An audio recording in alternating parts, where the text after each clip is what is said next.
Hi, everyone. Thank you for joining us today. We will get started in about a minute or so. While we are waiting, go ahead at the bottom right-hand screen. You'll see a Q&A piece. If you can go ahead, type in your school community that you're representing, that would be great. That way we can see who will be attending the session, and we'll get started in about a minute.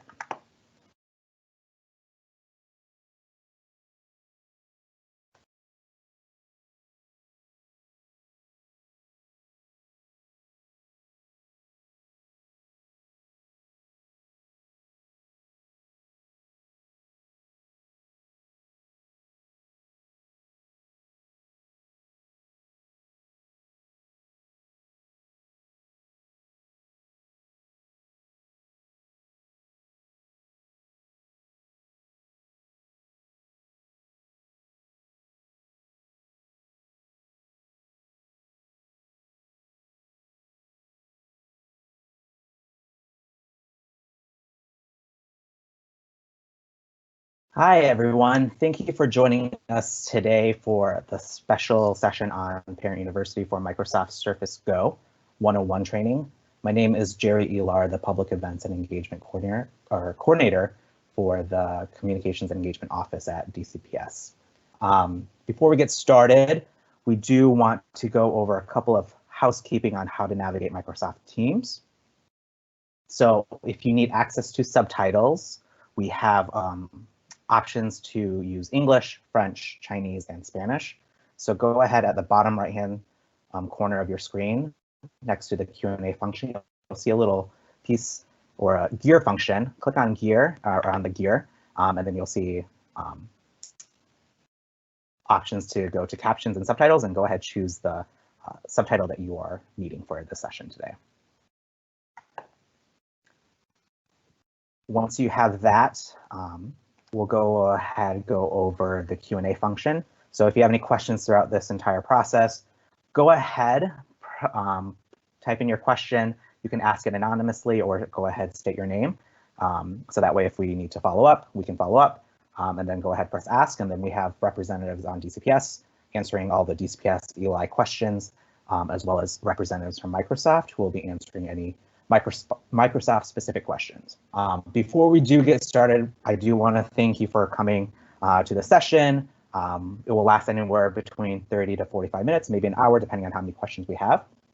And we know this has been a difficult time, so we appreciate all your flexibility and really providing any feedback that you have to help improve some of our distance learning and also how to navigate your devices throughout this process. And so if you have any recommendations on other trainings that you need to have for you or your students, go ahead, list those in the Q&A function as well, and we will make sure that we can push those forward, and then we'll have other Parent University sessions in the months to come. So I will actually turn it over to Sakon Kieh, who will give a quick introduction.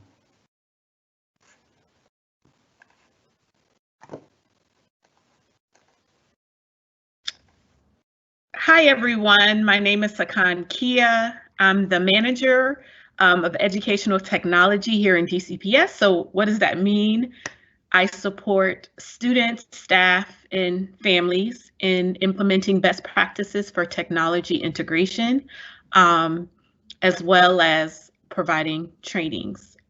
Joining me today is one of our Microsoft partners, Vic, who is a service advisor at the Tyson's Corner Microsoft store. He will be doing our Surface Go demo for today, meaning that he will be showing you how the device works and all the cool features that come with it. Good afternoon, everyone. I'm Vic. I've been doing these kinds of trainings from anything from the hardware and Windows itself to things like Teams for about a year now. So I'm happy to be a part of this. Thank you for having me.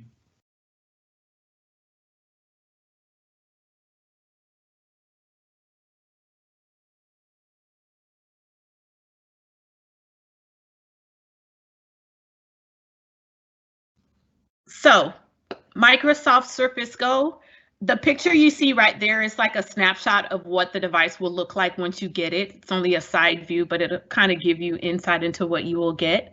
And as we go to the next slide, I'll let you know who's getting the device and what comes with your device. So the device, every student in grades 3 through 12, which is our Empowered Learner Initiative grades, will receive an ELi device to use at home. If you haven't received one already, we do have a few deliveries to schools. So please make sure you are on the lookout for communication from your school site so that you know when to pick up your device. So your device is a 2-in-1 laptop and tablet. Vic will show you what that means. It comes with a touch screen, so students don't need a keyboard to access or to utilize it. They can use their finger for the touch screen. It will also come in a protective case that will protect it if it's accidentally dropped. It will come with a stylus, which will allow the student to write in ink. And then lastly, it will also come with a charger. There's an ELi family guide on the distance learning parent site that you all should have access to, but I also included a short link there for you to access it. And in that family guide, it tells you how to take care of the device. There is a technology agreement that you and your child or children should go over that talks about best uses and best practices as they are using the device as well. And then also within that guide are any supports that you might need. It gives you the email addresses and links to support services in case you come across any issues. So I'm going to pause right there, right, Jerry? I'm going to pause right there to see if we have any questions so far. We do not have questions specifically on the ELi distribution or the devices. There is one question that Vic may be able to answer, unless if Sakon can. Question on the tablet keeps running out of power. How can I adjust the power settings so that it will go to sleep to save power? So we can either answer that question now or wait until we demo it with Vic. Yeah, so when Vic demos it, then I'll ask if he could please go into the power setting to show how to save battery life. So right now we're gonna turn it over to Vic to give us a demo. All right, here we go. So this is your Surface Go. Yours is going to look a little different than mine because yours is going to have the protective case on it. Just like on this one, you're going to have a front camera right here, and you'll see a little light go off when it's in use. There will also be a back camera that does the same thing. There will be a little light that'll go off when it's in use. You have 3 buttons. One looks like one big button. It's actually 2. This one right here is the power button. When you're looking at it, it's on your left side. The one right next to it on its right is going to be the volume buttons. So the one on the left is going to be volume up, and the one on the right is going to be volume down. There's also on yours, your case is going to have a little place for the pen. Regularly, there is a magnetic strip here, and the pen has a magnetic strip, and it just connects like that. On the other side, you can see 3 different ports. Top one's going to be a headphone jack. So if you're listening to headphones or earphones with your device, you plug it in there, or if you want to connect external speakers and use it that way. This one right here is a USB-C port. You can also use that for charging, similar to the one you can see in Samsung phones now on the newer ones. There's also the charging port right here. And to charge it, you're just going to take the charger, and it's also magnetic. So you just plug it in right there. It just snaps, stays in place. You'll know it's charging when this light goes off.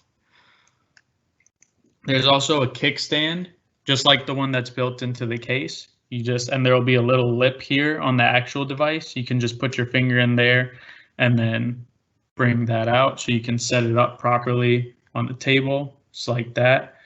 And then this is going to be what's called the type cover. A lot of people just call it the keyboard. And that, like Sakon was saying, it is a tablet and a computer. So this actually comes off, and that's also magnetic. So you can just bring it close enough. You'll hear that snap, and it'll be reconnected.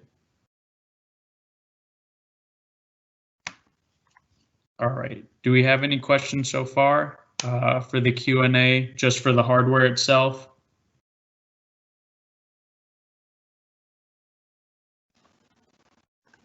Give it a minute or so to see if there's any questions that pop up.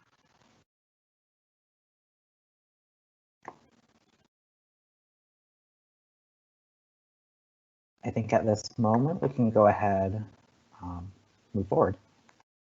All right.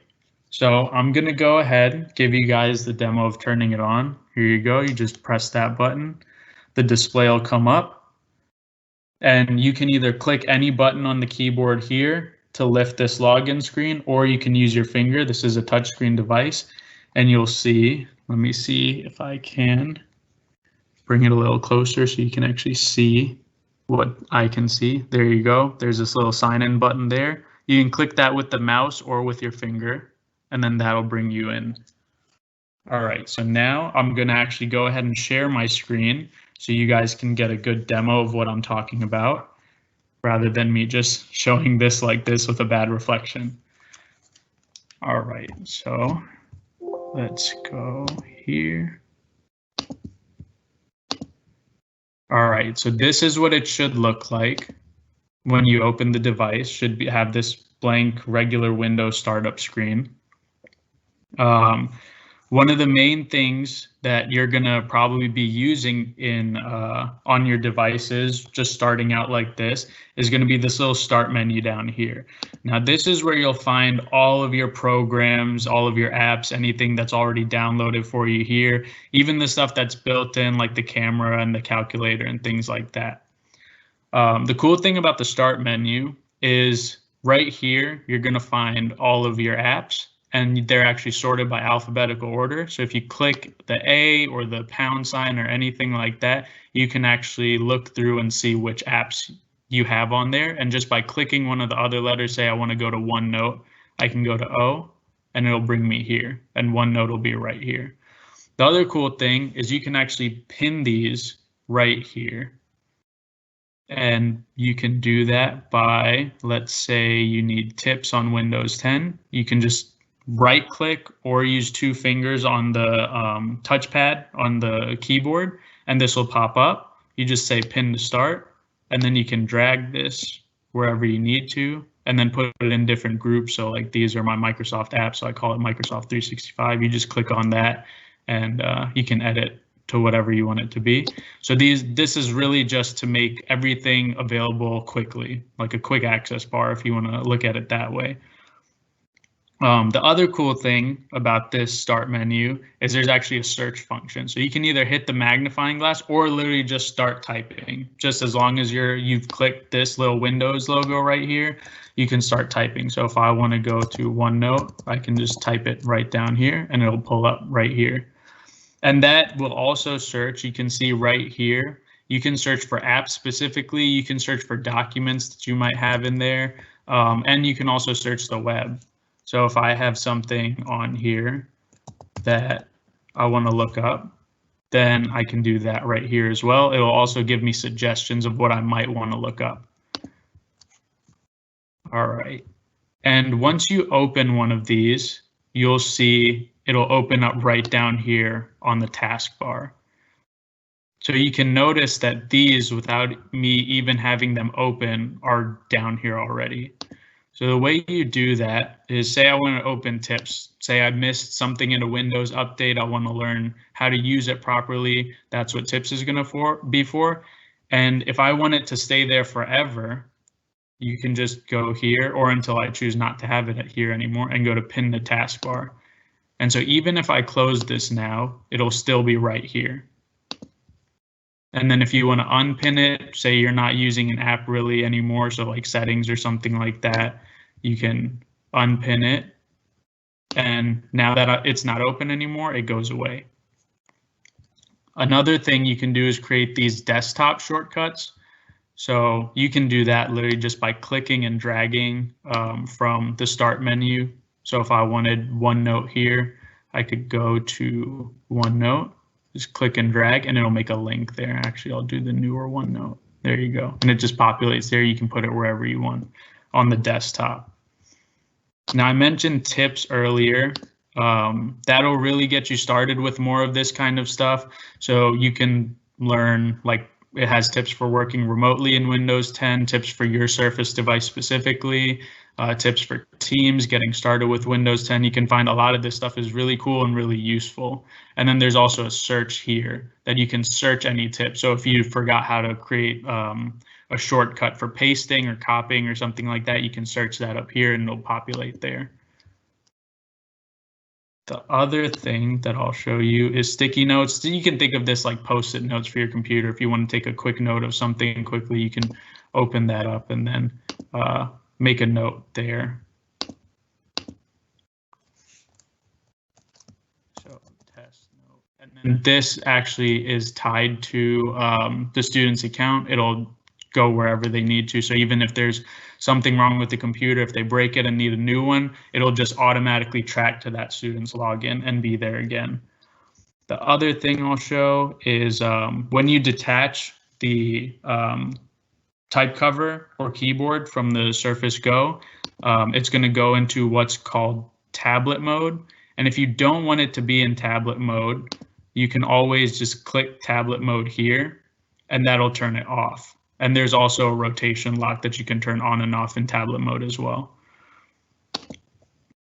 All right, I'll pause here for a little bit, just if there's any questions on Windows specifically before I move on to OneNote.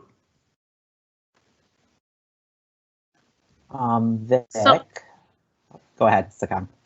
Go ahead. I was going to say, Vic, before you move on, I do want to assure parents that every DCPS ELi device that they receive will come with the pre-built applications that students use for teaching and learning. For instance, Clever, which houses all of their digital content and platforms that will already be on the home screen, as you see here on Vic's screen, but it will look different. It'll have the DCPS specific applications already built into the device when they receive them. So students do not need to download anything.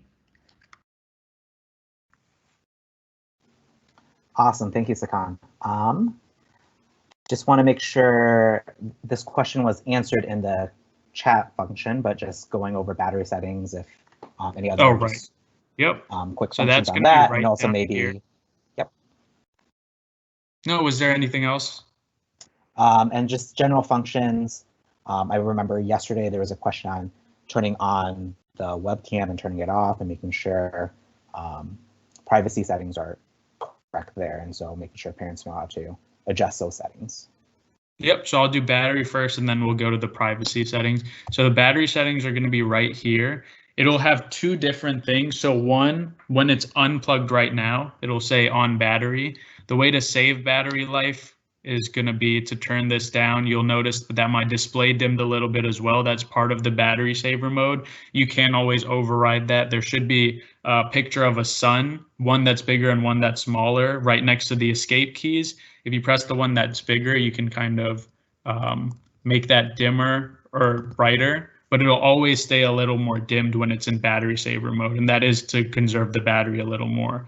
The more you move up, the more battery it's going to start using. So if you want the best performance, that's going to involve using more battery because it'll constantly be syncing everything that's in the cloud for OneDrive or for anything that's related to having to sync back to the cloud. So I usually keep mine on recommended right here. And then I'll show you what it looks like when you plug it in. You're going to notice that it only has 3 settings now. So there's best performance, there's better performance, and then there's best battery life. So that's the recommended one. There's no more battery saver because it's already plugged in. And then to go over the camera settings and the privacy settings, you can type in camera here and go to app settings. This is going to open the general settings for Windows 10 and go specifically to the page that you need it on. So this is what I'm allowing apps to use right now. And you can switch any of these on and off at any time. So if you want apps to be able to load in the background, you can leave this on. If you don't want your camera to be used, then you can always turn that off and stop any apps from using it while you're not using it, and especially for things that don't really need the camera, there's no real use for that to be turned on for those specific apps either.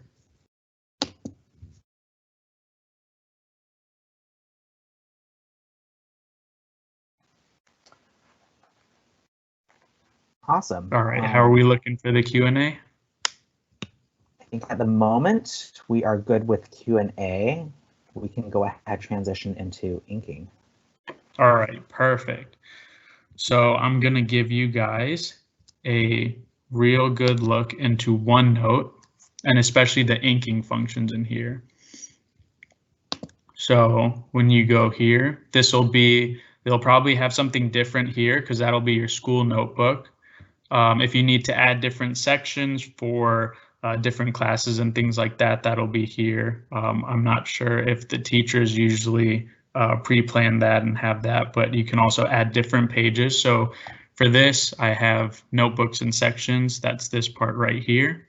And then there's also rich text formatting and dictation. So just like how you would use in Word or an email or anything like that, you have all these options right here for changing the font of your text. So you can type something and then you can select it, you can bold it, italicize, underline, all of those good things just like you're used to in most of the other Windows apps. You can also highlight, so if you want to do that and hit highlight, there's also that there, and choose different highlighting colors. There's also what's called Format Painter. So say you wanted a whole of your text to be changed to a different font, then you can select these settings and then just hit that and then go over it, and it'll be exactly how you set these settings. Then we'll move on to dictate. There's also a dictate feature, and you can dictate in different languages as well. If you hit that, it'll start recording your voice and typing whatever you're saying. So now we'll move on to the insert tab. Here you can make tables just like you would in Excel. It's a little more simplified than that. If there are any files or any PDF files you want inserted into a certain page, that's where you'll do that here, and it'll search through your file explorer here, just like you go to look at pictures or documents or anything like that that you save. Just like I was saying, you can do pictures separately as well. There's also online video that you can do. So if there's a video online that's from a site that's deemed safe by the school, as long as it's an HTTPS link, then you can post that there. If not, you can always use this insert link and do a hyperlink that way as well. Audio is something I used when I was in class. You can literally just record, or if you're recording in class or at home or something like that, so you have a speaker connected to your device and you're playing it back into your device, that will actually record all the audio that the mic can pick up from the surface. There's also symbols and equations right here. These are going to be for any of those special symbols that you don't really see on your keyboard here. So there's like British pounds, there's the Greek letters right here, an infinity symbol, multiply, divide, any of those. And there's also an equations tool right here as well. So if you need to specifically go in and type a math equation, then you can do that here. So say you need to do 2 plus 2x to the power of 2. Then it'll actually do all of that here and format it that way as well.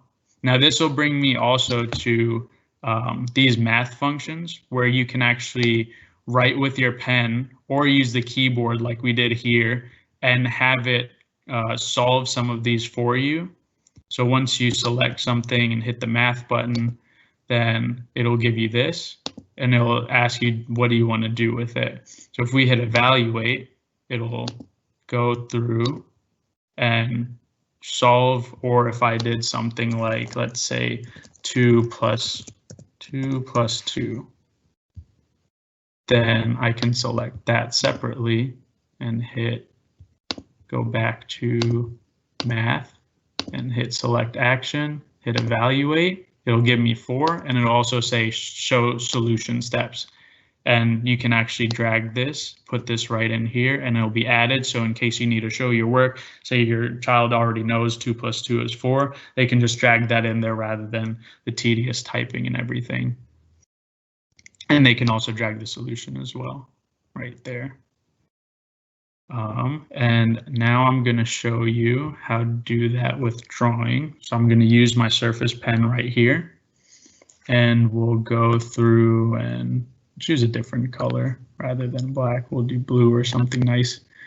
So we can do 2x minus 1 equals 5. And then if we go, so there's going to be a button on your Surface Pen that's going to look like it's part of it, but it's kind of sneaky. It's right here on the flat side.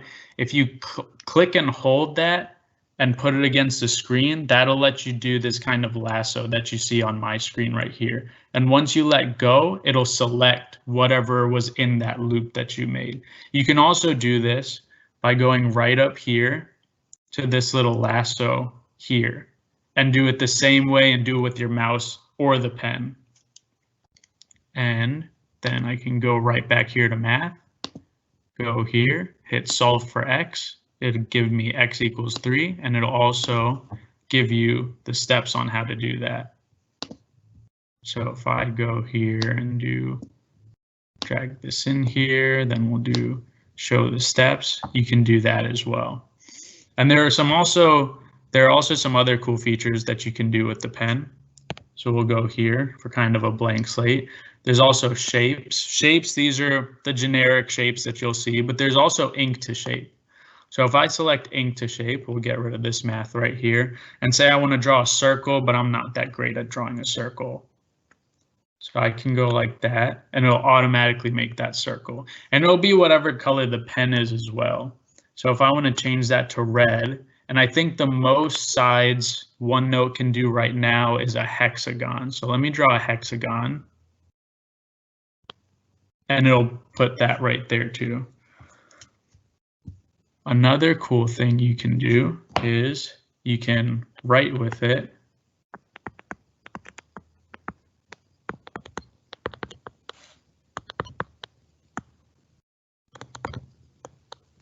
Oops. Let me erase that, and I'm erasing it just by using the eraser side of the pen.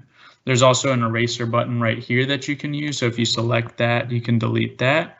And if you don't want to delete the entire stroke that you made, you can actually go and click on that again and choose an eraser to use, and then that won't erase the whole thing that you drew, it'll just erase whatever parts you want. So let me go through, and I'll draw this again, and I'll put like that. So now if I do the same thing, if I click this button and select the whole thing, I can actually do ink to text. So say I don't really think my handwriting's that neat, but I'm faster at writing something than taking notes on the computer. You can actually hit ink to text that's right over here. Let me use my trackpad so you can see it a little better. And if I click on that, that'll show what it think I wrote. So obviously it got this one wrong, but the rest it got right. And it'll keep that same formatting of the color as well. And notice how, let me get rid of this. Notice how when I wrote neat, I didn't really write it on like a real solid line.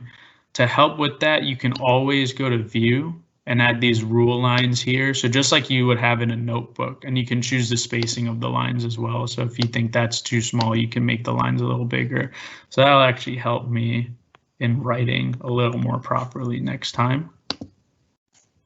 And then with this, so say your child is in a geometry class or something like that, you can actually use this ruler here, and when you're drawing, it'll actually keep it on a straight line just like that. And then I can change that no matter which way I want it to be.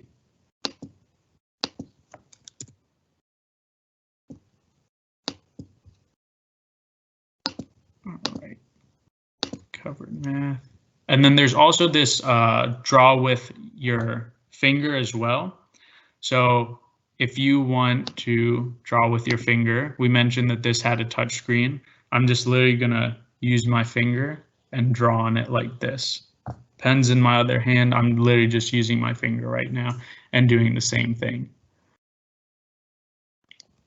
And then I'll go on to view, just like we did before. So if you want two OneNote open at the same time, you can actually hit new window and it'll open up on the same page. And if you need to copy something from another page right here and paste it into this or something like that, you can always split screen just by dragging to one edge, and that splits into halves, quarters, or the whole page. So if you drag it to a corner, it'll fill up a quarter of the page. A side, it'll fill up half the page, and then if you drag it to the top, it'll fill up the whole page. So if I wanted to copy what I wrote here and put it in insert, let's say. So we'll do this, and then I can just drag it. Should be able to drag it. Okay, there we go. There we go. Okay, let's go back to view, and I'll make this full screen again. Now there's also translate that you can use. So if you have something on this page that you need to translate to another language, or just the whole page in general. So I have sample text here. So if I wanted just this translated, oops, forgot the O. If I wanted this translated to another language, I can do selection and it'll ask me what language I want it in. Got it. There you go. And we want it translated into, let's say, Spanish.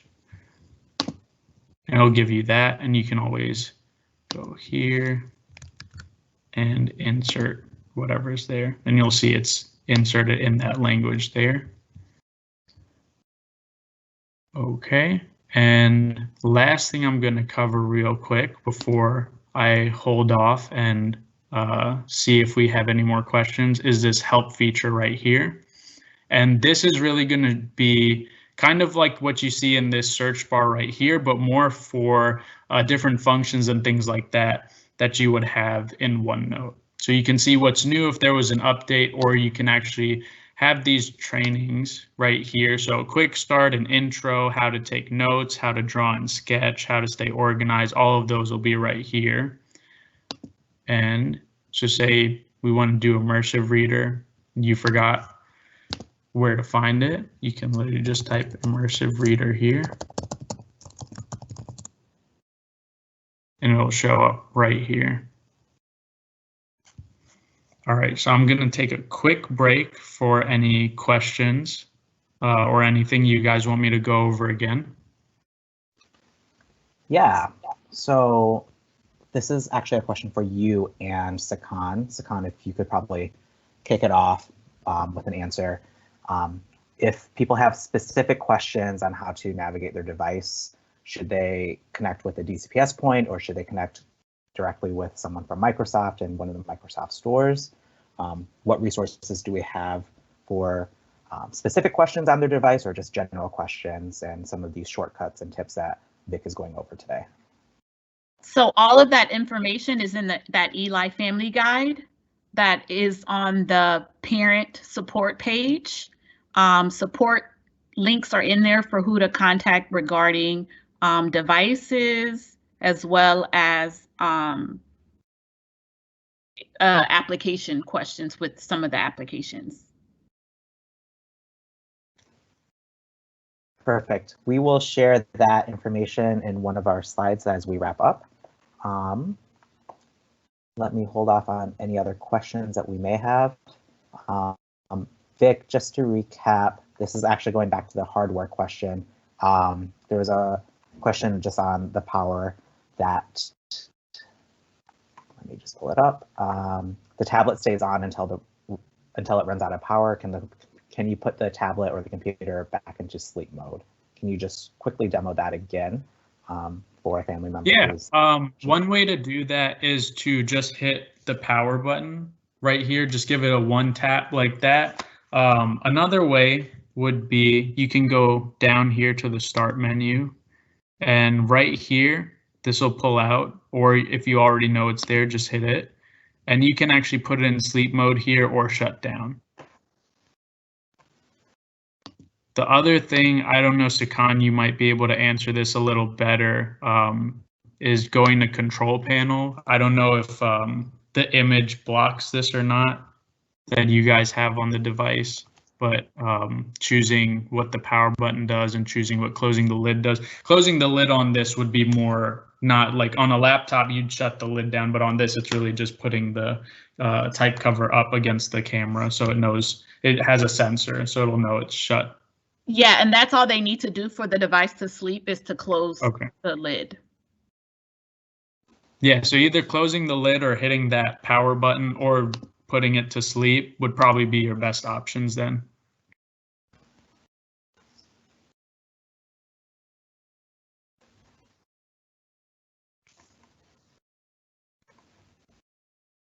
All right. If you have additional questions, go ahead. Keep them coming in the live event Q&A piece. Sakon, I'm going to turn it over to you for another just DCPS specific question.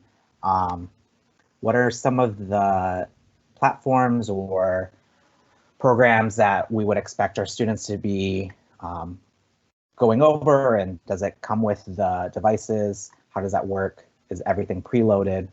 And then what are some specific grade level programs that students will be taking on or using? So I'm going to switch the screen. I hate to be like full widescreen. Hello. So just one caveat, because we have been getting a lot of these questions. So when students have devices at school, they have certain filters on them that prevent them from accessing certain sites that are not safe, like YouTube or certain social media sites that we do not monitor. The ELi devices are the same when they get home. They're not going to be able to access the same sites that they can't access at school. They will not be able to access at home. So unless their teacher is using a certain site for instruction that's outside of the DCPS portfolio, that teacher will follow the proper protocols to get that site approved.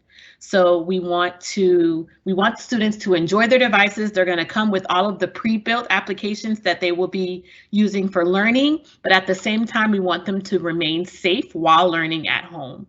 So Vic showed you OneNote. OneNote is on every ELi device. Even if you don't have an ELi device, you still have access to OneNote because it is a part of the Office 365 suite. So all of the cool tricks that Vic showed, if you don't have an ELi device, you are still able to utilize those same features. Let's see if there's any other questions.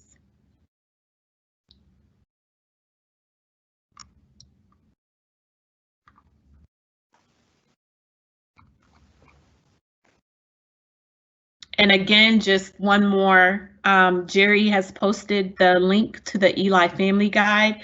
It has a wealth of information in there for you as far as like taking care of your device. Remember, when you get your Surface Go, you don't want to wipe it down with a paper towel or any harsh materials. You want to use a soft terry cloth.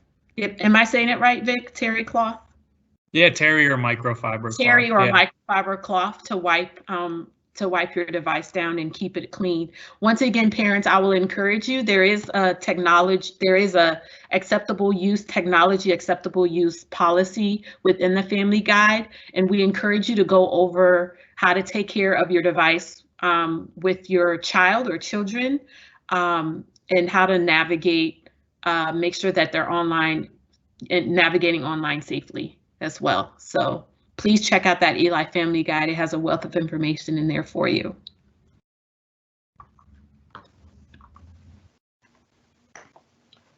Cool. Go ahead, keep posting questions if you have any. If you do have recommendations, on upcoming tutorials that you would like to see, please post those as well while we wait for some of these questions. We know that this is a very intro level for the Microsoft Surface Go, and some people are at different areas of learning how to use their device. And so go ahead, post any ideas that you have or ways that we can help improve your experience using the Microsoft Surface Go while we wait for a couple more questions to come through. I could show a couple more features while we wait as well, if that's all right. Yeah. That'd be great. Right. One of the things I know when I was in school, I did a lot of my work at night because I was a night owl and a procrastinator. So one thing you can always do is if you are sitting in a darker room at night rather than a well-lit room or something like that, is go right here in the options, right here where these ellipses are, and then hit options. And you can actually go here and go into dark mode instead. So it's a little easier on the eyes while you're working in the dark. There's also, if you don't want it completely black, you can always go to this notification center and turn on a night light. That'll ease the LED light on your eyes a little more. It'll give it more of a yellowish hue than a completely blue hue on the screen. And then one other thing, the reason why I have all this text here is there's also, you can go through and go to immersive reader for kids in lower grades. This in my experience has been helpful for kids in those grades, and that's going to immersive reader, and that'll actually, if there's a PDF document or anything like that, it'll load in just a second. That'll actually, you can break it apart by nouns, verbs, adjectives, by syllable, however you want it.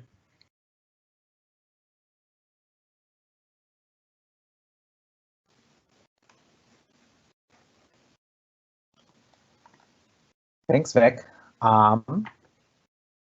We did, about a couple of weeks ago, we did go over Microsoft Teams, so we will share a tutorial on that, but I'm not sure if there's just one or two quick functions about Microsoft Teams and how to navigate that, since we are using Microsoft Teams right now for this presentation. Any quick highlights that you want to demonstrate for parents that would be useful for them?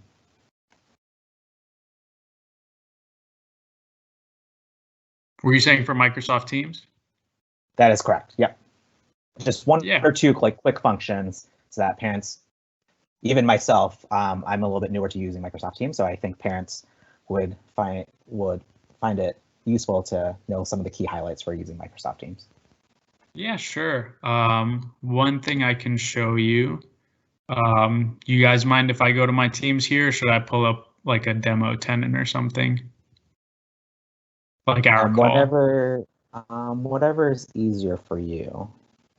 All right, I'll go right here, and you can see what we see on our end a little bit. Let me get rid of the Q&A.